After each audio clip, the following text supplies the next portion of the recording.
اس نے اپنے مائنڈ میں ایک پلان بنایا اور وہاں کے لوکل لوگوں سے بات چیت کرنا شروع کی تاکہ اپنے پلان میں کسی لوکل آدمی کو اپنے ساتھ شامل کر لے۔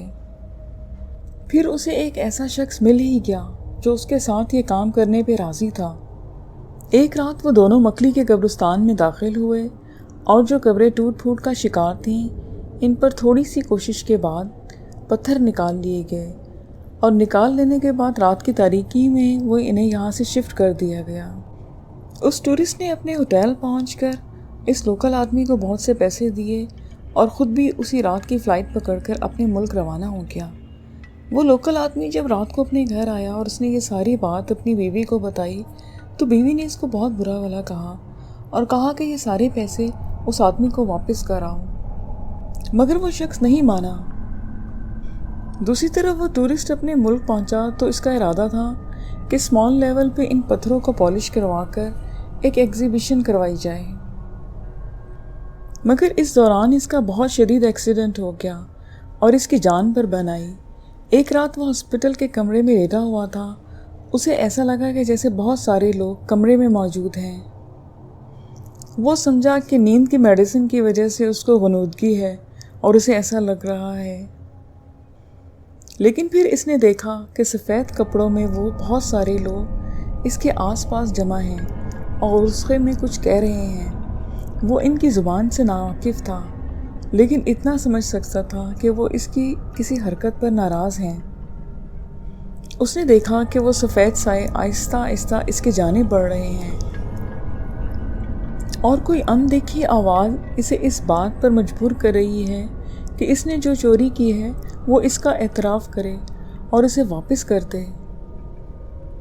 ساری رات اسے ایسا محسوس ہوتا رہا جیسے اس کی سانس گھٹ رہی ہے اور اس کا دل دھڑکنا ہی بھول گیا ہو۔ وہ رات اس پر بہت بھاری گزری۔ اس ایک رات میں اس نے بہت بار موت کو قریب سے دیکھا۔ پھر صبح ہوتے ہی اس نے اپنے ایک دوست کو یہ ساری بات بتائی۔ اس نے اپنے دوست کو کہا کہ پاکستان جائے اور یہ سارے پتھر اس آدمی کو دے دے اور اس سے کہے کہ جہاں سے اٹھائے تھے ہم نے ان کو وہاں پر ہی لگا دو۔ اب دوسری طرف جو لوکل بندے نے اس کی مدد کی تھی، تھوڑے ہی دنوں بعد اس پر فالج کا ایسا حملہ ہوا کہ وہ اٹھنے بیٹھنے سے ہی معذور ہو گیا۔ وہ ایک زندہ لاش بن کر رہ گیا۔ سارا دن وہ بستر پر ایسے ہی پڑا رہتا، وہ اپنا ہاتھ تک بھی نہیں ہلا سکتا تھا۔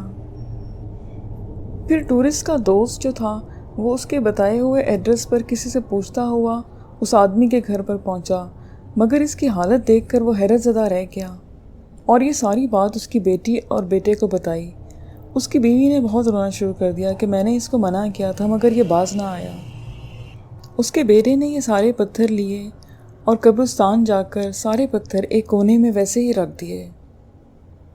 ابھی 2 ہی دن گزرے تھے کہ وہ آدمی بھی رات کے وقت انتقال کر گیا۔ دوسری طرف وہ آدمی جب اپنے ملک گیا تو اپنے دوست ٹورسٹ سے ملنے گیا، مگر اسے پتہ چلا کہ جس رات اس لوکل بندے کی ڈیتھ ہوئی تھی سیم اسی رات ہاسپٹل میں وہ آدمی بھی دم توڑ گیا۔ قبرستان کی غیر مرئی مخلوقات نے اس طرح اپنی امانت کو اپنے پاس بلا ہی لیا۔ ان دونوں واقعات سے یہ اندازہ ہوتا ہے کہ غیر مرئی مخلوقات کا اس دنیا سے تعلق ہے۔ ہم انسانوں کو ان کو تنگ نہیں کرنا چاہیے، اور کسی نے صحیح کہا ہے کہ اس دنیا میں سب سے برا انتقام غیر مرئی مخلوقات کا ہی ہوتا ہے۔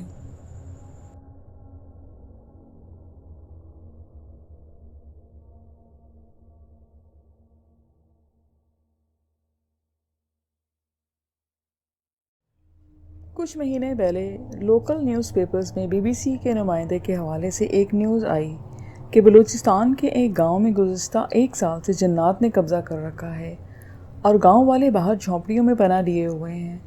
یہ جنات مہمانوں اور مسافروں کو کچھ نہیں کہتے۔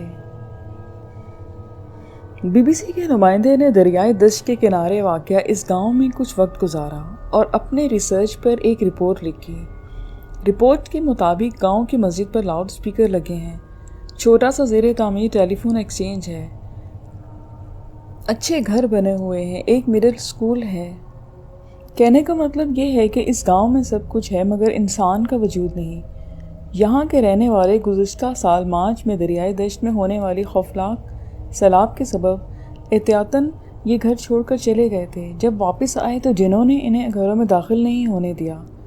کہا جاتا ہے کہ جنات کی ناراضگی کی اصل وجہ 20 سالہ شخص موسیٰ ہے۔ موسیٰ کا کہنا ہے کہ ہمیں جنوں کی دشمنی کا اصل سبب تو معلوم نہیں، وہ بھی ہمارے سامنے نہیں آتے، البتہ انہوں نے ہمارے گھروں کا سامان کو آگ لگائی اور گھروں کو بھی جلایا اور ہم پر پتھراؤ کیا۔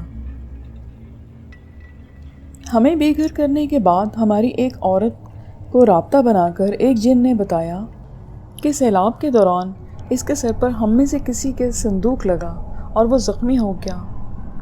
اس کے علاوہ جن کے 2 بچے بھی میرے ٹریکٹر کے نیچے آ کر زخمی ہوئے۔ BBC کے مطابق جنوں کی لگائی آگ کی وجہ سے گھروں کے علاوہ بعض درخت ذرا فاصلے پر ایسے جلے ہوئے تھے جیسے آسمانی بجلی گرتی ہو۔ لوکل لوگوں نے ان جنوں کو بھگانے کے لیے عامل لوگوں پر ہزاروں روپے خرچ کر ڈالے، مگر یہ جن آبادی پر قبضہ چھوڑنے پر تیار ہی نہیں۔ یہ جن وہاں سے جانے کو کسی صورت راضی نہیں ہیں۔ جنات انسان کو صرف اس وقت پریشان کرتے ہیں جب انہیں انسان کے ہاتھوں پریشانی اٹھانا پڑے۔ ان کے زیادہ تر ٹھکانے ویران مقامات اور جنگل ہیں، لیکن ان کی ایک بڑی تعداد شہروں میں بھی رہتی ہے اور انسانوں کے ساتھ یہ لوگ ان کی طرح ہی زندگی بسر کر رہے ہوتے ہیں۔ بعض شرارتی جنات مکانوں پر قبضہ کر لیتے ہیں اور مکان میں رہنے والوں کو مختلف طریقوں سے اتنا خوفزدہ کر دیتے ہیں کہ وہ گھر چھوڑ کر کہیں اور ٹھکانہ کر لیتے ہیں۔ جنات کے مختلف واقعات انسانوں کے ساتھ پیش آتے رہتے ہیں۔ ان میں کچھ اچھے اور کچھ برے جنات ہوتے ہیں۔ آئل کا بزنس کرنے والے محمد ایوب نے جنات کے بارے میں اپنے تجربے کا ذکر کرتے ہوئے بتایا کہ اس معاملے میں ہر شخص کے تجربات مختلف ہوتے ہیں۔ اس وقت میری عمر 25 سے 26 سال تھی اور میری شادی بھی نہیں ہوئی تھی۔ مجھے ایسا محسوس ہوتا تھا کہ کوئی چیز میرے ارد گرد کھڑی ہے اور مجھے خوفزدہ کر رہی ہے، لیکن اس بارے میں بحیثیت مسلمان میرا مکمل یقین تھا کہ یہ صرف ایک وسوسہ ہے، کسی کو جسمانی نقصان نہیں پہنچا سکتے۔ انہوں نے بتایا کہ ہمارے گھر میں ان کی واضح طور پر موجودگی کو محسوس کیا جاتا ہے۔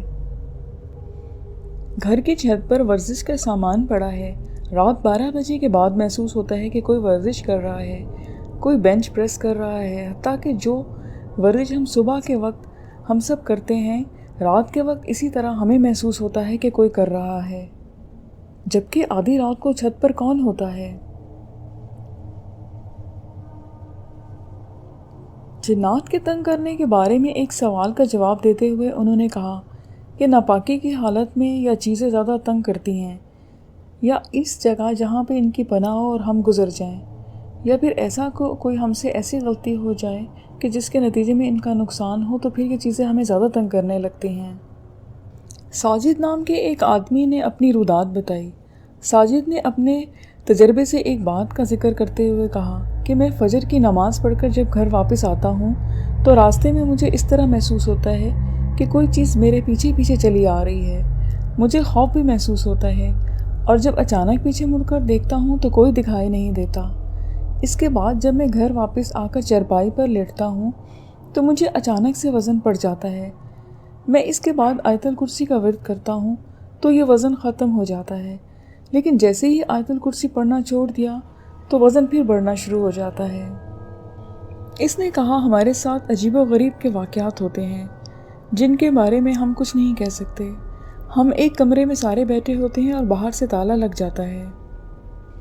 یہ سلسلہ کئی سالوں سے چل رہا ہے، اب تو ہمیں اس کی عادت ہو گئی ہے، اب زیادہ محسوس بھی نہیں ہوتا۔ انہوں نے ایک اور واقعہ بتاتے ہوئے کہا کہ ہمارے ایک آٹے کی چکی ہے، وہاں ایک ملازم کام کرتا تھا۔ ایک دن وہ بھاگتے ہوئے ہمارے پاس آیا اور کہا کہ چکی میں ایک بہت بڑا سفید کپڑوں میں ملبوس شخص دیکھا ہے۔ اس کے بعد وہ مزدور دوبارہ ہمارے پاس نہیں آیا۔ ہمیں تو اب زیادہ الجھن نہیں ہوتی، لیکن ہمارے پاس جو لوگ آتے ہیں وہ کبھی کبھار پریشان ہو جاتے ہیں۔ ساجد کے ہی بڑے بھائی عابد نے اپنے ساتھ پیش آئے ایک تازہ واقعے کا ذکر کیا۔ انہوں نے بتاتے ہوئے کہا کہ میں اپنے گھر کے پاس واقع کالج میں گیا، وہاں کا چوکیدار ہمارا بہت اچھا جاننے والا ہے۔ دوپہر کا وقت تھا، میں نے اس سے کہا کہ ہاسٹل کی چابی دے دیں، میں نے اوپر جانا ہے۔ اس نے کہا آپ اکیلے اوپر نہ جائیں۔ میں نے اس کی ایک نہیں مانی اور چابی لے کر اوپر چلا گیا۔ جیسے ہی اوپر گیا تو دیکھا کہ کمرے کے باہر ایک چھوٹی سی کیکر تھی۔ وہاں پر میں نے ایک شخص کو بیٹھے دیکھا، جبکہ عام حالات میں ایسا ہونا ناممکن ہے کہ کوئی شخص وہاں بیٹھ سکے، کیونکہ وہ اتنی چھوٹی جگہ ہے کہ وہاں پر صرف ایک پرندہ بیٹھ سکتا ہے۔ میں فوراً خوفزدہ ہو گیا اور میں نے نیچے کی طرف دوڑ لگا دی اور بھاگتے ہوئے باہر جانے کی کوشش کی۔ میں پوری قوت کے ساتھ ہال کے دروازے سے ٹکرایا اور مجھے پتہ چلا کہ دروازہ تو بند ہے۔ میں نے زور زور سے دروازہ کھٹکھٹانا شروع کر دیا۔ چوکیدار فقیر تراج نے دروازہ کھولا۔ میں نے اس کو تمام صورتحال بتائی تو وہ میری بات سن کر مسکرایا اور مجھے کہا کہ میں نے تمہیں کہا تھا کہ اوپر نہ جاؤ۔ بعد میں فقیر تاج اور میں نے اوپر جا کر ہال کے تمام کمرے چیک کیے، لیکن کچھ بھی نظر نہ آیا۔ میں اپنے گھر واپس آ گیا، لیکن کافی دنوں تک یہ بات میرے ذہن میں رہی۔ پروفیسر حافظ محمد امین اپنے ساتھ پیش ہوئے آئے واقعے کے بارے میں بتاتے ہیں کہ پچھلے رمضان میں اپنے گھر کے اوپر والے پورشن میں رہنے کا اتفاق ہوا۔ میں اور میری بھتیجی رسالہ پڑھ رہے تھے کہ اچانک اس طرح کی آوازیں آنا شروع ہو گئیں کہ جیسے چھت پر باقاعدہ کرکٹ کھیلی جا رہی ہو۔ کوئی شخص دوڑ کر آتا، دوڑ کر گیند پھینکتا تو گیند پھینکنے کی آواز آتی، ہر بال بیٹ سے ٹکراتی اور پھر رنز بننے کی بھی آوازیں آتی۔ وکٹ کی جگہ پر ایک ٹین کے بورڈ لگا ہوا تھا اور جب کوئی آؤٹ ہوتا تو باقاعدہ ٹین کے بورڈ سے بال گرنے کی آواز آتی اور پھر باقاعدہ طور پر آؤٹ ہونے کی خوشی میں بھنگڑے ڈالے جاتے۔ میں نے اپنی بھتیجی کی طرف دیکھا جو مستقل اس کو محسوس کرتے ہوئے ہنس رہی تھی اور میری طرف دیکھ کر مسکرا رہی تھی۔ اس نے مجھے بتایا، یہ تو روز کا معمول ہے۔ یہ آوازیں اتنی صاف اور واضح تھیں کہ دنوں تک اس طرح ہوتا رہا اور خوف سے میرا برا حال ہو جاتا۔ میرے پاس اگر ٹیپ ریکارڈر ہوتا تو میں ضرور ریکارڈ کر لیتا۔ تقریباً پورا رمضان میں یہی رہا۔ اب اگر میں کسی سے اس بات کا تذکرہ کروں تو لوگ اس کو مذاق سمجھیں گے یا پھر مسکرا دیں گے، لیکن یہ سب حقیقت ہے اور ایسی حقیقت اس کو ثابت کرنے کے لیے میرے پاس کوئی ثبوت نہیں۔ سردارہ بی بی جن کی عمر 60 سال کے قریب ہے، انہوں نے بتایا کہ میں اپنی بہن کے گھر جو علامہ اقبال ٹاؤن میں رہتی ہیں رہنے کے لیے گئی تھی۔ صبح کا وقت تھا، میں پانی پینے کے لیے صحن میں گئی تو میں نے دیکھا کہ میری بھانجی تاروں پر کپڑے ڈال رہی ہے۔ میں اس کو دیکھ کر واپس اپنے کمرے میں آ گئی تو میں نے دیکھا کہ میری وہی بھانجی میری چارپائی کے پاس آرام سے سو رہی ہے۔ میں پریشان ہو گئی، اس کے بعد میں دوبارہ سو نہ سکی۔ جب میری بہن اٹھی تو میں نے پوچھا کہ یہاں پر کوئی چیز ہے تو اس نے مسکراتے ہوئے کہا کہ ہاں، یہاں پر کچھ چیزیں موجود ہیں اور آپ پریشان نہ ہوں، اکثر آپ کو گھر کے افراد کے ہم شکل نظر آئیں گے۔ اس میں ڈرنے کی کوئی بات نہیں، کیونکہ وہ کسی کو تنگ نہیں کرتے۔ رشیدہ بی بی جو کراچی کے 7 اسٹار کلفٹن کے علاقے میں ایک فلیٹ میں رہائش پذیر تھیں، انہوں نے اپنے ساتھ پیش آئے واقعے کے بارے میں بتاتے ہوئے کہا کہ ہمارے فلیٹ میں 3 کمرے تھے۔ ایک کمرے میں اکیلی رہتی تھی، دوسرے میں میری بہن اور تیسرے میں میری بھابھی اور بڑے بھائی رہتے تھے۔ میں اپنے کمرے میں سوتی تھی کہ ٹھیک 11:30 بجے ایک شخص کھڑکی کے راستے کمرے میں داخل ہوتا اور سامنے رکھی ہوئی کرسی پر بیٹھ جاتا اور مسلسل میری طرف دیکھتا رہتا۔ میں اسے یہ ظاہر کروانے کی کوشش کرتی کہ میں سو رہی ہوں، لیکن مجھے احساس ہوتا کہ اسے معلوم ہے کہ میں سو نہیں رہی۔ اس کے سر پر ایک ہیٹ پہنا ہوتا۔ میں بھرپور کوشش کے باوجود اس کا چہرہ نہیں دیکھ سکتی تھی، لیکن مجھے محسوس ہوتا کہ اس کا چہرہ بہت خوفناک ہے۔ کرسی پر بیٹھنے کے بعد وہ بڑے آرام سے سگریٹ سلگاتا اور سگریٹ پیتا۔ بعد میں واش روم میں جا کر وہ سگریٹ بجھا دیتا اور اپنی کرسی پر آ کر بیٹھ جاتا۔ اس طرح رات بیت جاتی اور جیسے ہی اذان کا وقت ہوتا وہ کرسی سے اٹھتا اور کھڑکی کے راستے واپس چلا جاتا۔ مسلسل کئی روز تک ایسا ہوتا رہا۔ خوف کے مارے میرا برا حال تھا۔ پھر ایک رات وہ کمرے میں آیا اور میں نے زوردار چیخ لگا دی۔ چیخ کی آواز سن کر دوسرے کمرے سے میری بہنیں آئیں۔ وہ شخص کرسی سے اٹھا اور کھڑکی کے بجائے کمرے کے دروازے سے باہر چلا گیا۔ اس کے بعد ہم تینوں بہنوں نے کمرے میں رات جاگ کر گزاری، لیکن اس شخص سے معمول میں فرق نہیں آیا۔ 11:30 بجے اس کے کمرے میں داخل ہونے کی آواز آتی اور پھر کرسی پہ بیٹھنے کی، کمرے میں کھٹ پٹ ہوتی اور پھر اذان سے پہلے اس کے جانے کی آوازیں آتی۔ ہم نے اپنا فلیٹ چھوڑ دیا اور ہم اپنی نانوں کے گھر رہنے لگے۔ 1 ماہ کے بعد جب ہم واپس اپنے گھر گئے تو وہ شخص آنا بند ہو گیا۔ اس کے نہ آنے پر میری چھوٹی بہن نے میرا مذاق بھی اڑایا۔ ایک رات وہ سو رہی تھی کہ اچانک اس نے چیخ ماری اور رونا شروع کر دیا۔ بہت پوچھنے پر پتہ چلا کہ اس نے کہا کہ ایک بہت ہی رونی شکل کا آدمی آیا تھا۔ اس نے میرے منہ پر چادر ہٹا کر مجھے آواز دی اور کہا کہ اب میرا چہرہ دیکھو۔ اس کی خوفناک شکل دیکھ کر میری چیخ نکل گئی اور پھر وہ کمرے سے چلا گیا۔ اس کے بعد ہم نے وہ فلیٹ چھوڑ دیا اور دوسری جگہ رہائش اختیار کر لی۔ ایک انسیڈنٹ ارم نے بتایا، میں اور میری خالہ اپنی ایک عزیز سے ملنے شاد باغ گئیں۔ جب آپ وہاں پہنچی تو مجھے یہ جان کر بڑی حیرت ہوئی کہ اس عورت کے اتنے رشتہ دار ہونے کے باوجود وہ عورت گھر میں اکیلی رہ رہی ہے۔ ہم ایک کمرے میں بیٹھ گئے تو اچانک اس کے ہاتھ کے اشارے سے کسی نہ نظر آنے والے شخص کو پرے ہٹایا، پھر باتیں کرتے رہی۔ اچانک اس نے کہا چلو اب چلے بھی جاؤ۔ میں سخت حیرت ہو کر ان کو دیکھ رہی تھی۔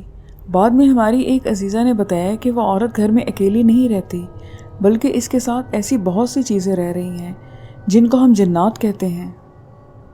برامدت روڈ پر واقع ایک گرلز اسکول میں کے سابقہ چوکیدار نے اس سوال کے حوالے سے بتایا کہ ریٹائرمنٹ کے بعد جب وہ اسکول میں مقیم تھا تو وہاں اس طرح کے واقعات ہوتے تھے کہ رات کے وقت تمام کلاسوں کے فرنیچر اسکول کے صحن میں اکٹھا ہو جاتا اور باقاعدہ کلاسز لگتیں۔ تمام کلاسیں پیریڈ کے حساب سے لی جاتی۔ وہ اس بات پر بضد تھا کہ اسکول میں کچھ نہ کچھ ضرور ہے۔ 1-2 واقعات ہوں تو لوگ بھول جاتے ہیں، لیکن اکثر ایسے واقعات ایک نہ ختم ہونے والا سلسلہ شروع ہو جاتا ہے تو پھر لوگ سوچنے پر مجبور ہو جاتے ہیں۔ جنات اچھے بھی ہوتے ہیں اور برے بھی ہوتے ہیں، یہ گھروں میں بھی رہتے ہیں اور ویرانوں میں بھی۔ کوئی گھر لینے سے پہلے ضرور سوچنا چاہیے، یا پھر جب باہر نکلیں تو رات کے وقت باہر نکلنے سے پرہیز کرنا چاہیے، کیونکہ جنات کہیں پہ بھی ہو سکتے ہیں۔ یہ آج کے انسیڈنٹ سے جو میں نے آپ کو سنائے۔ پھر نیکسٹ ویڈیو میں ملیں گے نیو سٹوریز اور انسیڈنٹ کے ساتھ۔ اپنا بہت خیال رکھیے گا۔ مجھے اجازت دیجیے۔ خدا حافظ۔